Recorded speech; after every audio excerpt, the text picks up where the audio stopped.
Bueno, muchas gracias a todos. La verdad es que es un gran placer para mí porque además no había tenido ocasión de veros personalmente a ningún miembro de la asociación cuando empecé a hablar con Pilar, que ella me abordó en una llamada de teléfono. La verdad es que me explicó vuestro proyecto, el tipo de patologías en las que vosotros os tenéis que enfrentar en vuestro día a día con vuestros niños, que son esas enfermedades raras no diagnosticadas genéticamente, y yo como bióloga y embrióloga, bueno, pues este es como el sino de mi vida, ¿no? Decidí muy jovencita dedicarme a esto y la verdad es que cuando hablas con familias como vosotros es lo que nos da el motor y lo que yo intento transmitir a las personas del equipo que estamos en Barcelona, la importancia de escucharos a vosotros porque sois los que tenéis las preguntas. Nosotros tenemos que ser capaces de dar respuesta a esas necesidades con las que vosotros os enfocáis. Y la verdad es que cuando uno empieza un proyecto o instala su laboratorio para intentar hacer preguntas, todas son súper interesantes y es muy fácil perderte en el camino. Entonces, una de las cosas, ¿no? Vosotros quizás me conocéis más por la chica organoides, y aquí os pongo un organoide. Este es un organoide del sistema nervioso, esas cositas blancas que van apareciendo. Los organoides son bolitas, entonces las tenemos, son bolitas relativamente grandes y las tenemos que tomar en imágenes con microscopías y tecnológicamente es bastante sofisticado poder entender lo que pasa dentro. Así que tenemos que desarrollar, al final lo que hacemos para entender las encefalopatías epilépticas es incorporar muchos tipos de tecnologías diferentes integradas. En mi equipo hay gente que tiene un background biológico muy parecido al mío, tenemos anatomopatólogos, tenemos neurocirujanos y tenemos además expertas en informática, porque además somos masivamente un equipo femenino, de lo cual estoy muy orgullosa también y lo reivindico siempre que puedo. Pero bueno, entrando al trapo, vosotros ya sabéis que dentro de las... Es un poco incómodo el cacharrín, se me va moviendo. En los últimos 15 años es cuando ha explosionado, gracias a, ¿no?, los descubrimientos del genoma humano en el año 2000, ahora hemos celebrado el 20 aniversario desde que se publicó el primer genoma humano, que fue cuando nos dimos cuenta que solamente un poquito menos del 2% del genoma humano son genes. Y esos genes son los que controlan todo el cuerpo, ¿no? Una parte de lo que nosotros hacemos es intentar entender qué hace ese otro 98% del genoma, que para una célula, para un individuo, evolutivamente eso es carísimo. O sea, ¿por qué mantener el 98% del ADN si no hace nada? Eso no puede pasar. En biología eso se salta todas las reglas de la evolución. Darwin se hubiera echado las manos a la cabeza si hubiera estado aquí cuando se descubrió ese dato. Pero lo que se ha ocurrido en estos 20 años es que han aparecido, se han podido delimitar muchos de estos genes, ¿no? El gen que todos conocéis, el clásico de síndrome de Dravet, que mucha gente pensábamos, ¿no?, que esto iba a ser una panacea, pero hemos visto que al final, ¿no?, los clínicos han visto que la clínica es muy diferente, incluso teniendo las mismas mutaciones. Y esto es lo que hacemos en mi laboratorio. Intentamos ponerle luz y literalmente vais a ver la metáfora que esta noche me he despertado a las 6 pensando cómo os lo tengo que explicar esto para que se haga entendible en una frase.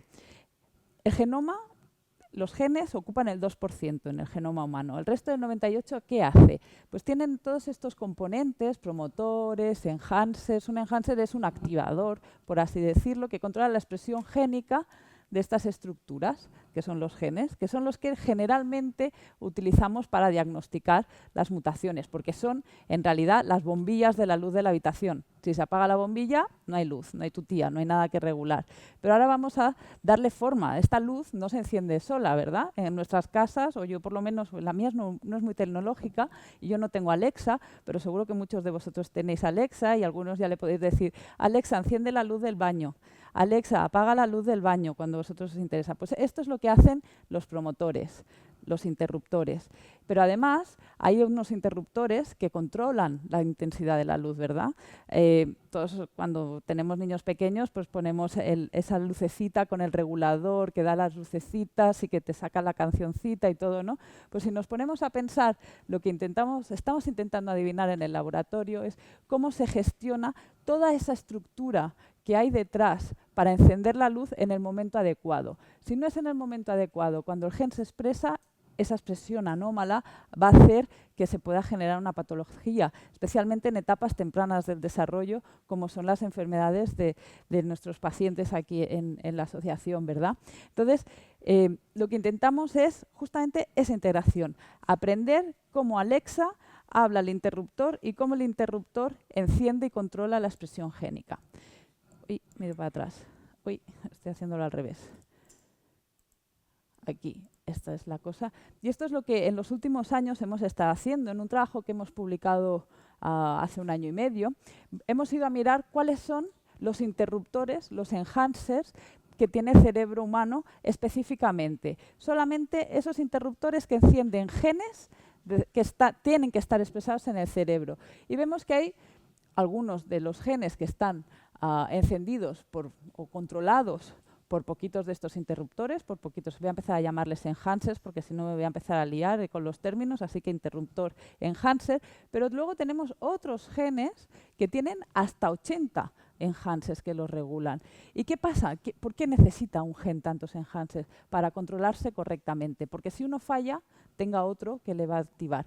Y lo que vemos es que no solamente lo controla, sino que además incrementa su expresión. Sabemos que hay genes que necesitan, por ejemplo, todas las enfermedades que son heterocigotas, generalmente es porque actúan, ¿no? La patología es muy dependiente de la cantidad de proteína que se genera. Entonces, generalmente necesitamos los alelos. Para muchos de los genes, con uno solo ya funciona la expresión del gen, pero para algunos otros muy importantes, como es el caso de SC1A, FOXG1, SC18A, en fin, todos estos que muchos de vosotros os suenan, necesitan tener sus 2 copias activas, porque si no, no va a funcionar.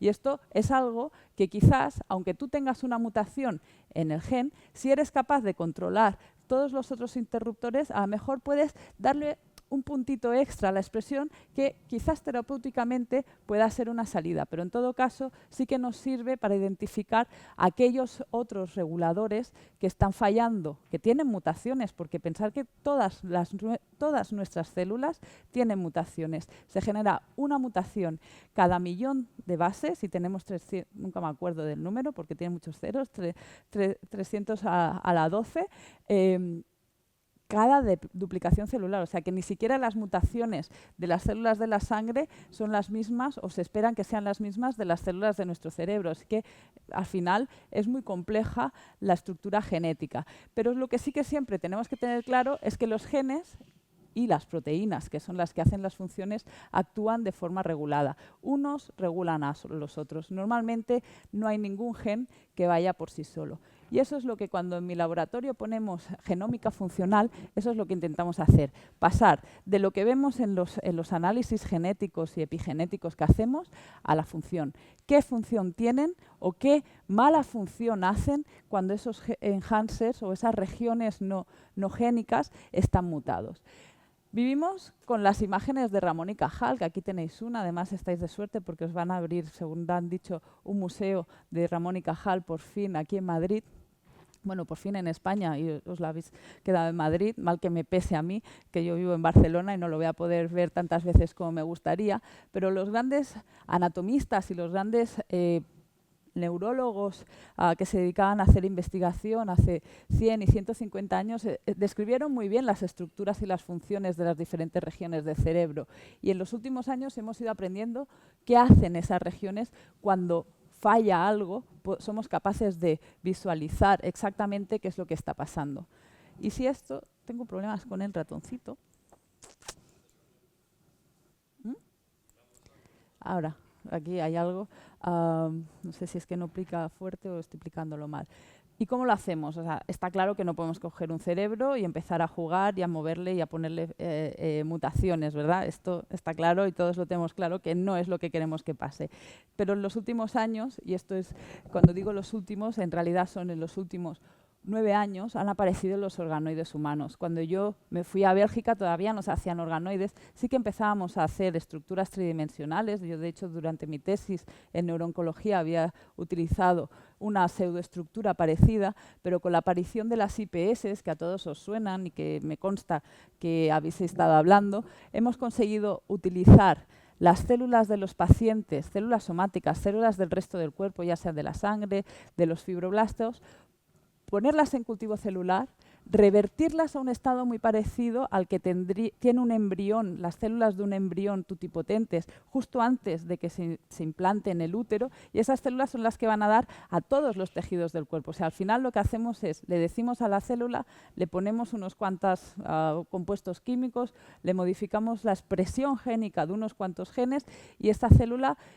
poquito a poquito, en un par de semanas, vuelve a ese estadio primigenio total, con toda la capacidad para generar cualquier célula. Y una vez la tenemos en ese estado, que la tenemos que cuidar muy bien, lo que somos capaces de hacer, porque los embriólogos de todo el siglo XX se dedicaron a identificar las moléculas, que decían, tú, célula A, vas a convertirte en una neurona del córtex cerebral.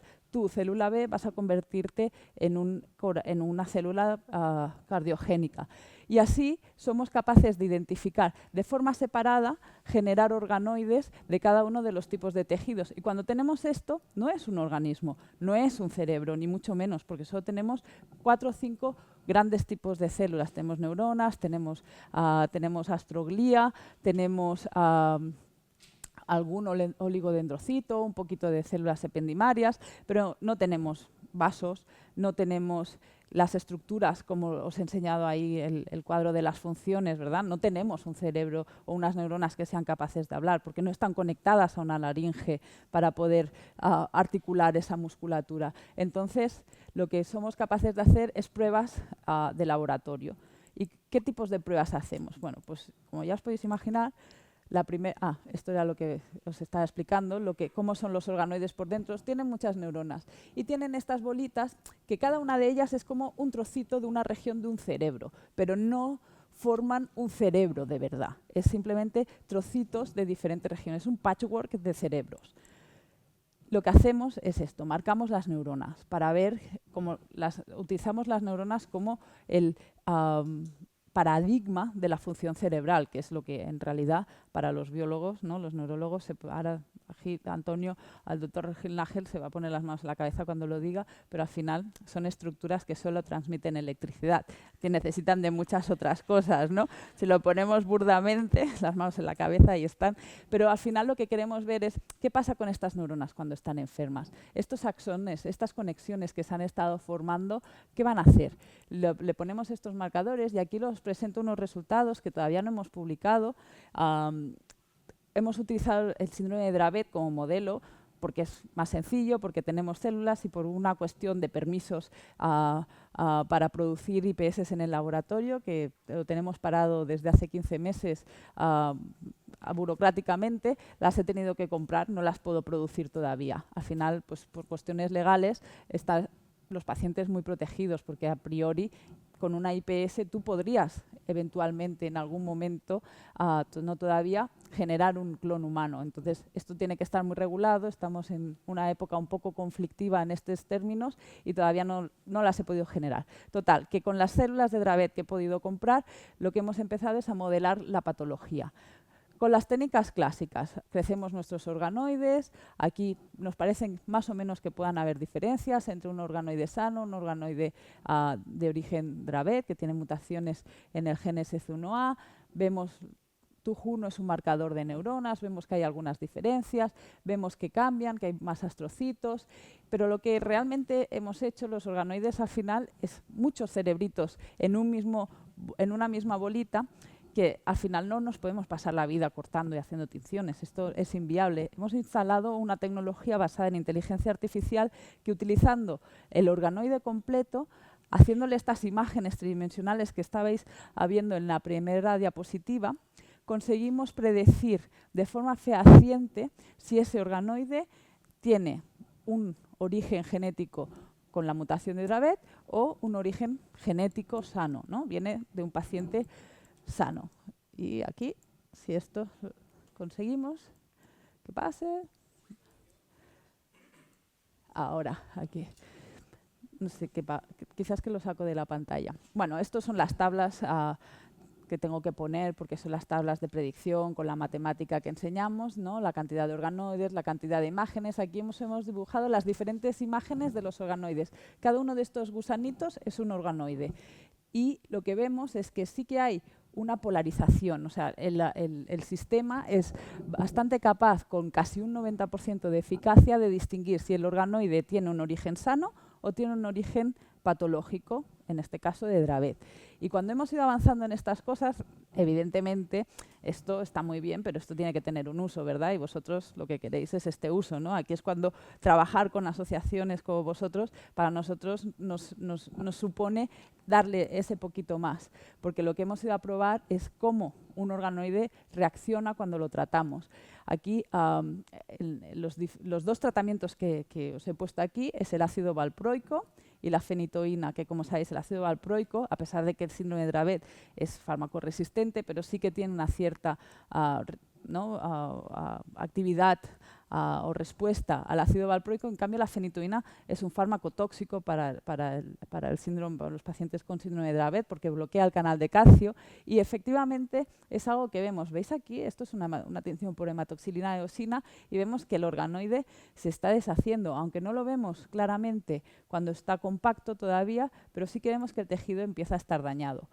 Entonces, lo que hemos hecho ha sido probar si nuestro sistema es capaz de detectar algo que mi ojo después de 13 años creciendo este tipo de estructuras o 9 años creciendo este tipo de estructuras, 13 años creciendo IPS, no es capaz de detectar. Yo os digo que no es capaz porque me dolió el alma que la tecnología fue capaz de probar al 90% de eficacia que era un organoide y yo no llegué al 60%.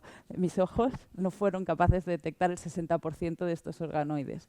Y lo que hemos visto es que cuando tratamos los organoides con valproico, veis que sube la predicción de cómo se parece, cuánto más se parece a un organoide sano. O sea, ha habido un viraje hacia fenotipos más sanos cuando lo tratamos con valproico, pero esto no ocurre en el caso de la fenitoína, que de hecho se quedan así un poco pochitos, que no saben muy bien cómo ubicarlos la tecnología.